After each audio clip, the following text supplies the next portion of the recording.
Ülkemizde yaklaşık 85 bin tane cami var. Bu camilerin altlarında marketler, ofisler, lokantalar ve birçok dükkan var. Ve bunların hepsinden su gibi kira akıyor. Camideki yardım gelirlerinden tut, cami tuvaletleri bile paralı ve hepsinden camiye gelir akıyor. Ama ne hikmettir ki hiçbir caminin altında aşevi yok. Yetimhane veya sokakta kalanlar için barınacak bir yer yok. Bir caminin bir evsize barınak olması demek, 85 bin kişinin sokaklardan kurtulması demek. Her cami bir kişiyi doyursa 85 bin kişinin kursağına sıcak lokma girmesi demek. Hani komşusu aç yatarken kendisi tok yatan bizden değildir diyen inanç sistemine sahiptik. Ayrıca camilerin siyasi söylemlere alet olması da cabası. Eğer cami Allah'ın evi ise bırakın en azından Allah'ın evinde Allah'ın sözü geçsin. Ama yok, camide Allah susturulmuş, Resulü susturulmuş, adeta camiler birilerinin siyasi ofisi haline dönüştürülmüş. Caminin 100 metre ilerisinde genel evi var, İmam Efendi'nin sesi çıkmaz. 2 sokak ötesinde tekel bayi var, İmam Efendi'nin sesi çıkmaz. Barlara, pavyonlara, meyhanelere, diskolara İmam Efendi'nin sesi çıkmaz. Faizle işleyen ekonomik sisteme İmam Efendi'nin sesi çıkmaz. Garibanın 3 kuruş nafakasına göz diken kumar bayilerine İmam Efendi'nin sesi çıkmaz. İmam Efendi'nin işi gücü nabza göre şerbet vermek, Ankara'dan gelen hapları cemaate yutturmak. Eğer cemaat o hafta kabız olmuşsa kabız hapı, ishal olmuşsa ishal hapı. Tek derdi maaşını kaybetmemek için halka bu hapları yutturmak. Neymiş efendim? Ezanımız dinmesin, bayrağımız inmesin, vatanımız bölünmesin. Yahu biraz da uyuşturucu ve fuhuş batağına düşen gençlerimizden bahsetsene. Evine ekmek aş alamadığı için çoluğunun çocuğunun yüzüne bakamayan babalardan bahsetsene. 3 çeşit olan şans oyunlarının 30 çeşide çıkartılarak milletin 3 kuruş nafakasına göz diken kumarbazlardan bahsetsene. 10 binlerce kazaya, binlerce yuvanın yıkılmasına sebep olan tekel bayilerinden bahsetsene. Ev araba hayaliyle kredi verilip faiz bataklığına düşürülen insanlardan bahsetsene.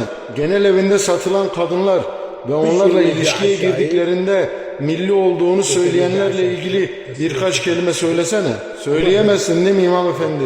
Çünkü buradan gelen vergilerle maaşını alıyorsun. Sizinle ilgili Allah subhanehu ve teala ne diyor biliyor musunuz? Allah'ın kitabını gizleyenler ve ona az bir dünya menfaati karşılığında satanlar yok mu? Onlar karınlarını ateşten başka bir şeyle doldurmuyorlar.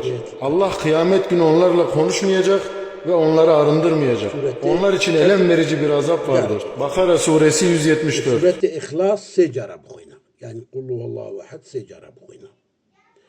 Sureti kul auzu bi rabbil felak kul auzu bi najike jarake buyna. Pişrane ve duayı teşvara baki.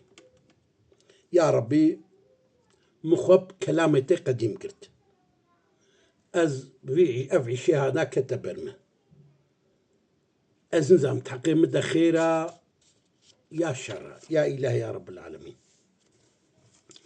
هك ابتشتهانا خير بي تخونك خوشاني بدي شناية رضا قنم مثلا برنج تشاني بدي تخونا مدا هكر تبخوازي هكر تزانبي ابتشتهانا نخيرة جمرة زررتي هيا تمن عامل في عيشي بكي وت مثلا تشتي رش تشتكي رش يعني تشتكي صور دو آجر تشتي مثلا صور رش تبيني خونام يا ربي يا إلهي يا رب العالمين تخزمت كاري في سورة جيكي بشيني دهوارا مدا قوشاني من بدي بحرمته بركته في آية الكرسي كي يا ربي تخادمي في آية الكرسي جمرة مسخر بكي وتبيني خونامه جبوني أسب سلامتي جبعيشي دركبم